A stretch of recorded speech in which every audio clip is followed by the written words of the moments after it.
Glória a Deus. Pai do Senhor para a igreja. Amém. Quero agradecer pelo convite.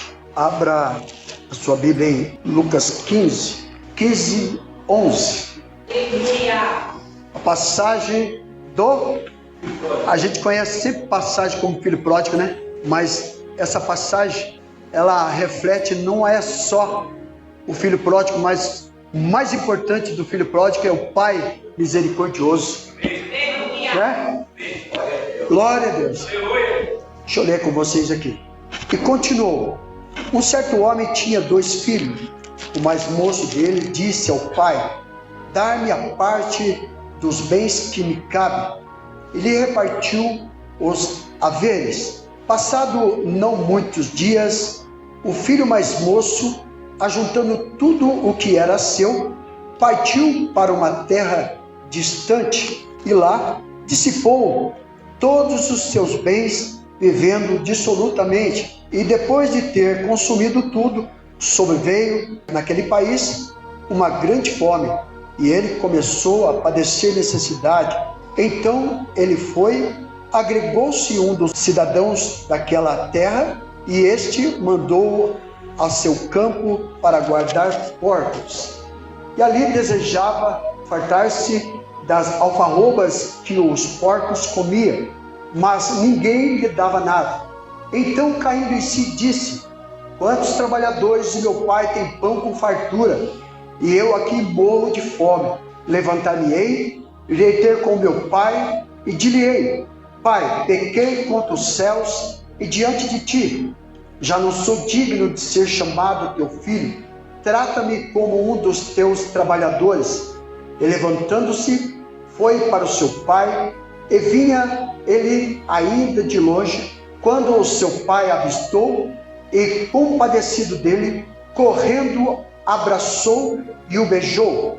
E o teu filho disse: Pai, pequei contra os céus e diante de ti, não sou digno de ser chamado teu filho. E o pai, porém, disse ao seu servo: trazei depressa a melhor roupa, vestiu, põe-lhe um anel no seu dedo e sandália nos teus pés. Trazei também e matai um novilho cevado, comamos, regozijamos, porque esse meu filho estava morto e reviveu, estava perdido e foi achado.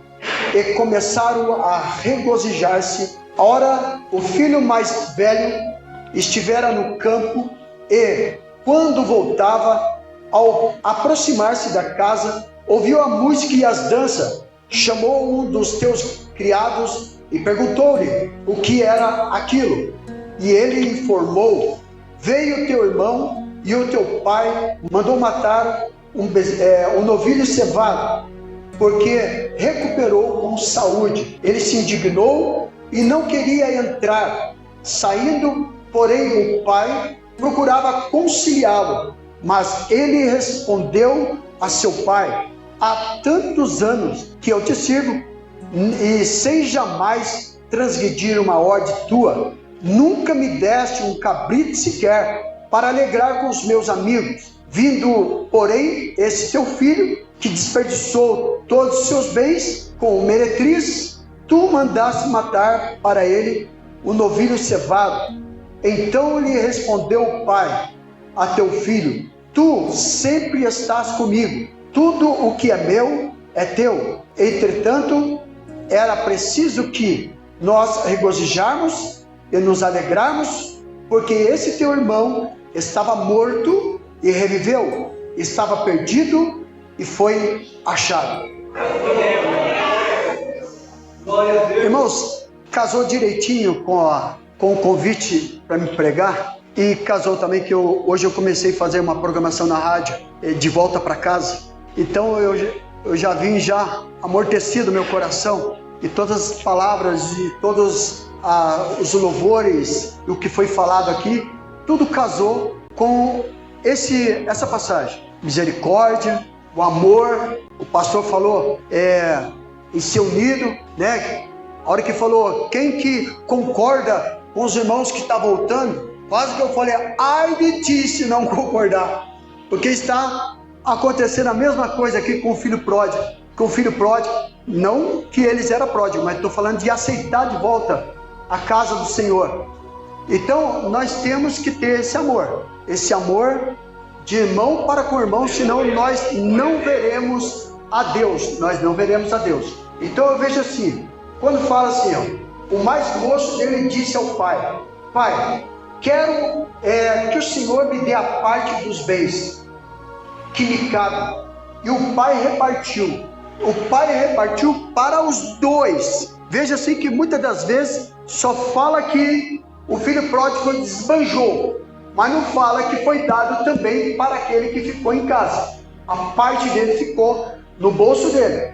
Então ele tinha lá o seu dinheirinho também. Só não gastou. Por que não gastou? Porque estava na casa do pai comendo e bebendo. Então, se ele não tivesse ali na casa do pai comendo e bebendo nas custas dele, com certeza tinha gastado também. Então nós vamos igualar isso. Quando o filho chega para o pai e diz: Pai, me dá a parte que me pertence, ele está tomando uma decisão muito grande. E é uma decisão a qual depois nós podemos pagar preço. Aqui nós temos o pai terreno dando esse exemplo para nós, e nós temos também o Pai Celestial, que todas as vezes que nós, quando nós saímos da presença de Deus, vamos para o mundo, nós gastamos os nossos bens. Qual que é os bens? Os talentos. Você tem um talento de cantar, de pregar, de bater bateria, de tocar, e quando você se afasta do caminho do Senhor, você joga tudo isso fora. Quando você não para de tocar, de pregar, de louvar, você vende os seus instrumentos, ou alguns voltam a cantar no mundo, né? Vai fazer os shows por aí. Então tudo gasta os talentos que o Senhor te deu. E isso é muito grave, porque depois tem que começar tudo do zero de novo. Em que o filho pródigo tomou a atitude de se desviar? Eu sei que existe, nós vamos entrar em várias outras questões, que acontece que a falta de amor dentro da igreja, a falta de amor dentro de casa, que faz com que as pessoas se desviem. Tem filhos que falam: pai, eu não vou para a igreja e pronto, acabou, porque o senhor não dá um bom testemunho. Ou a mãe não dá bom testemunho, ou o pai não dá bom testemunho. Alguns são isso, alguns é da igreja, alguns é dele mesmo. Então nós temos que ver. Então muitas das vezes tem muitos filhos que não vão para a igreja, e tem uns que não querem nem casar. Eu vou casar para quê? Sendo que meu pai e minha mãe vivem em pé de guerra. Então fica um negócio terrível. Então isso faz com que muitos filhos saiam de casa, porque os pais não dão um bom testemunho. Mas aqui nós temos que ver, olha só, está escrito em Jeremias 17:9. Enganoso é o coração mais do que todas as coisas, e perverso quem o conhecerá. Fala que o coração é enganoso. Então quando nós tomamos atitude, peraí, eu estou tomando essa atitude, mas essa atitude é minha ou é espiritual? Deus está me revelando que eu posso fazer isso? Deus está falando, está de acordo com a palavra? Eu quero viver do meu jeito. Aleluia. Então, nós precisamos ver. Santo Deus, poderoso. Aleluia. Por muitas das vezes, o pai e a mãe não sabiam falar não para o filho se estrepa todinho. Hoje o meu filho mais novo, ele fala assim para mim: pai, obrigado, porque o Senhor falou várias vezes não para mim. Eu queria morrer com o que o Senhor falava. Não, não, não, não. O Senhor não me ama, o Senhor não me ama. E hoje ele fala: obrigado, pai, porque o Senhor falou várias vezes não para mim, e hoje eu sei fazer meus corre. Aleluia, glória a Deus. Aleluia. Corre é um negócio meio esquisito de falar, né? O corre de hoje do jovem é trabalhar, né? Espero que você entendeu. Então, hoje eu consigo fazer meus corre, e hoje ele não precisa de mim. Ele está lá sempre agradecido, porque que eu falei várias vezes não para ele. Passando não muitos dias, o filho mais moço, juntando tudo que era seu, partiu para uma terra distante lá, dissipou todos os seus bens, vivendo dissolutamente. Aqui está falando, vivendo uma forma desenfreada. Quer dizer, gastando à toa, vivendo, achando que não vai ter um amanhã, né? Viver como se não houvesse um amanhã. E muitos de nós, muitas das vezes, quando nós nos desviamos da vontade de Deus, queremos fazer a nossa vontade. Esse que é o grande perigo. É do meu jeito, tem que ser do meu jeito. E sempre pessoa assim se estrepa na vida, não cresce, não vai para frente. E depois de sobreveio naquele país uma grande fome, e ele começou a padecer necessidade. Então foi pedir um trabalho para o cidadão daquela terra. Olha só, esse rapaz que foi pedir o emprego, deram para ele o emprego de cuidar de porcos. E não que aquele emprego seria humilhante para nós, por exemplo, né? Para nós gentios, que conhecemos Jesus depois de bastante tempo. Mas para os judeus, quem cuida de porco é imundo, porque o porco é imundo, e quem toca no porco é imundo também. Então é o emprego mais indigno que um homem pode trabalhar, é cuidar de porcos, é considerado imundo.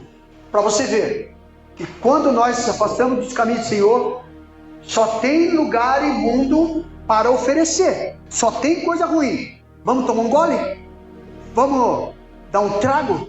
Toma um golinho, fuma um pouquinho, faz isso, faz aquilo. Que nada, Deus conhece, Deus sabe. É um monte de coisinha que leva a pessoa a se contaminar. Verdade, Jesus. Quando eu trabalhava de balconista de padaria, sempre vinha tinha uns camaradas que fumavam as maconhas, vinha assim amassando na mão, assim, na cara de pau. Toma aí, Fernando, toma aí, é de graça, tá de graça, você é meu amigo. Eu falei, não, fica só você mesmo aí com esse negócio aí, eu não quero não, tá? Obrigado, não quero não. Sempre quando vinha, rejeitando. E nós precisamos rejeitar. Aleluia. Porque a estratégia do adversário é essa, é jogar a sementinha para que você, primeiro ele dá um jeito de você se separar dos irmãos, separar dos crentes, né? Eu não vou mais naquela igreja, aí acaba não indo mais. Aí entra aquela palavra, hoje estão usando desigrejado, né? Mas é pessoas que não quer saber de igreja, acha que para servir a Deus não precisa vir para a igreja. Eu sempre concordei que o crente precisa vir para a igreja, sempre concordei com isso. Não venho quando não dá, quando eu estou coisado, né, pastor? Quando eu estou coisado eu não venho, mas eu sou a favor, o crente vir para a igreja. A igreja não salva ninguém, mas quem é salvo vem para a igreja. Para quê? Para estar em comunhão com os outros, né? Se eu fosse, por exemplo, se eu fosse ficar em casa e quisesse ter comunhão com os irmãos, quando que eu poderia ir lá almoçar na sua casa para ter comunhão? Muito difícil, todo mundo trabalhando, não dá. Fala, pastor, está em casa? Não. Pastor, está em casa? Não. Vó, está em casa? Não, estou limpando a casa. Irmã Cris, está em casa? Não, eu estou na lanchonete. Então, não tem comunhão. E Deus colocou para nós o domingão, para nós adorar a Deus juntamente. Então, a igreja faz falta sim. A igreja faz falta sim. Amém? E ali ele desejava alimentar-se com as alfarrobas dos porcos que comia, e ninguém dava nada. Olha só, até a comida dos porcos, que ele desejava comer porque estava com fome, o dono dos porcos falava, não, a comida é para o porco, não é para você. Olha só que humilhação. Não, é para os meus porcos. Pensar antes de agir pela emoção. A gente não deve agir pela emoção e já tomar atitude. Ele com certeza tomou essa atitude rápida. Me dá a parte que me pertence. Eu tenho uma mensagem que eu preguei uma vez, que o título é Pensamento que rodeia o Filho de Deus. Um pouco antes de desviar, qual era o pensamento dele? Qual que era o pensamento do filho pródigo antes dele se desviar? Ah, eu não vou mais para a igreja não. Tá fulano não dá mais do Senhor para mim. Tá fulano não... Nem o pastor chega assim, dá para do Senhor para todo mundo, passa por mim, não dá nem um oi, né? Vou usar o pastor.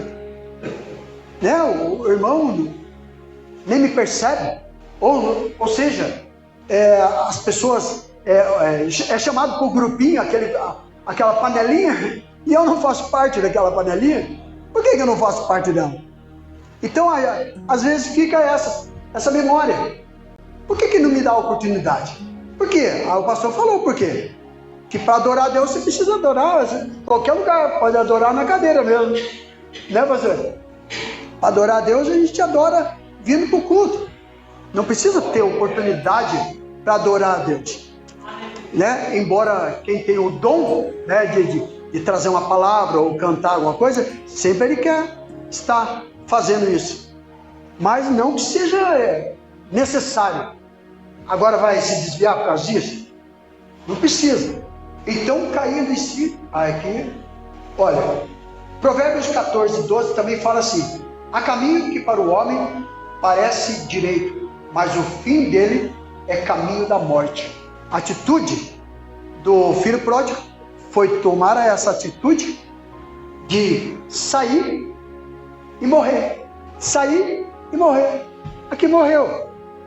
Há caminho que leva, que parece, o fim dele parece ser legal. Ó, eu vou ser independente, não vou ter pai para me encher as paciências. Uma vez eu vi um vídeo, o cara fez uma simulação. Ô pai, chegou a conta de luz. Esqueci de sair de casa. Então ele vê, o filho, ele quer sair de casa. Ele fala que quer ser dono do próprio nariz, mas ele precisa, que nem depois que meu filho falou assim: ô pai, o que você acha de eu morar sozinho? Eu falei: é bom demais para homem, é bom demais para você virar macho. Ele falou: então eu vou morar sozinho, vou arrumar um lugar e vou morar sozinho. Aí foi, e depois de um ano e meio que ele falou para mim: pai, obrigado por ter sempre falado não para mim. Então, eu vejo assim, porque daí, todo final de mês, ou todo começo de mês, ele precisa pagar a conta de luz, a água, precisa comprar algumas coisinhas para comer, precisa várias coisinhas, aluguel, né? Aí ele fala: puxa vida, bem que meu pai falava. Por quê? Olha só a carga que eu recebo sozinho.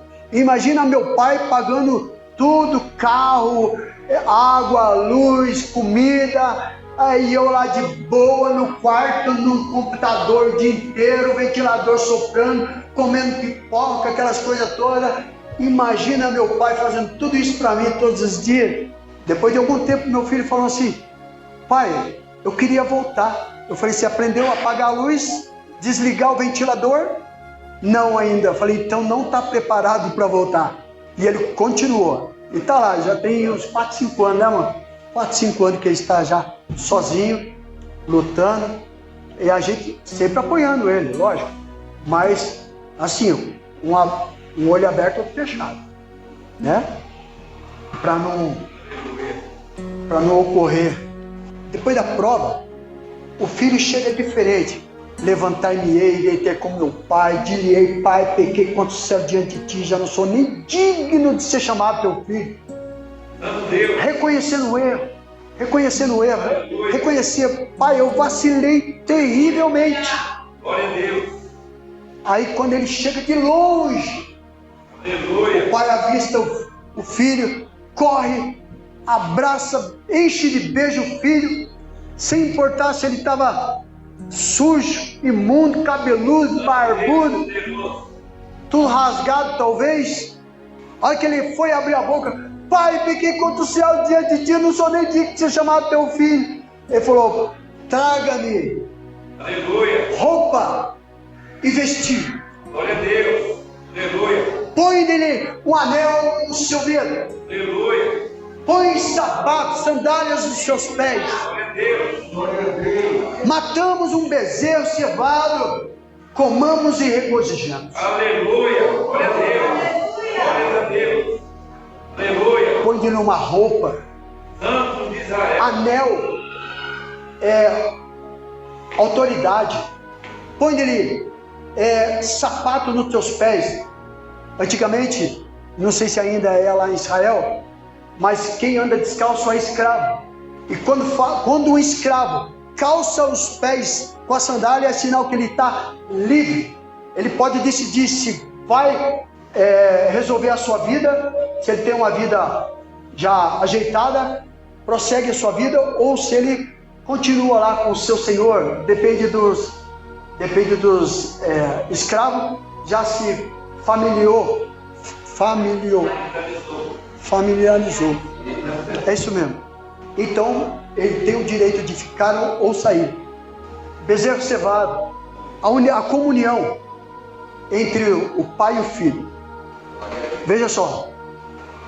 Bom, e ele informou ao teu irmão: seu pai mandou matar um bezerro cevado, 27, porque recuperou com saúde. Ele se indignou. Olha só, o irmão se indignou e não queria entrar.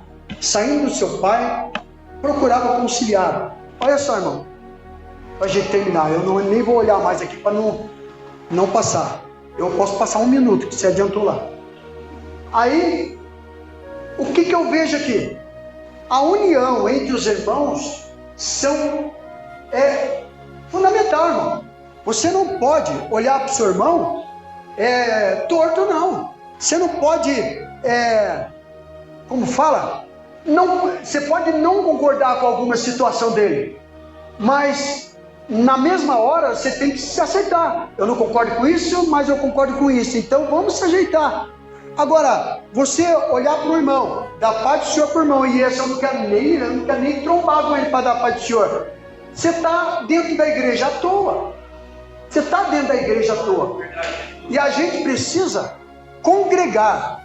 A gente vem para a igreja para congregar, para cultuar o nosso Deus.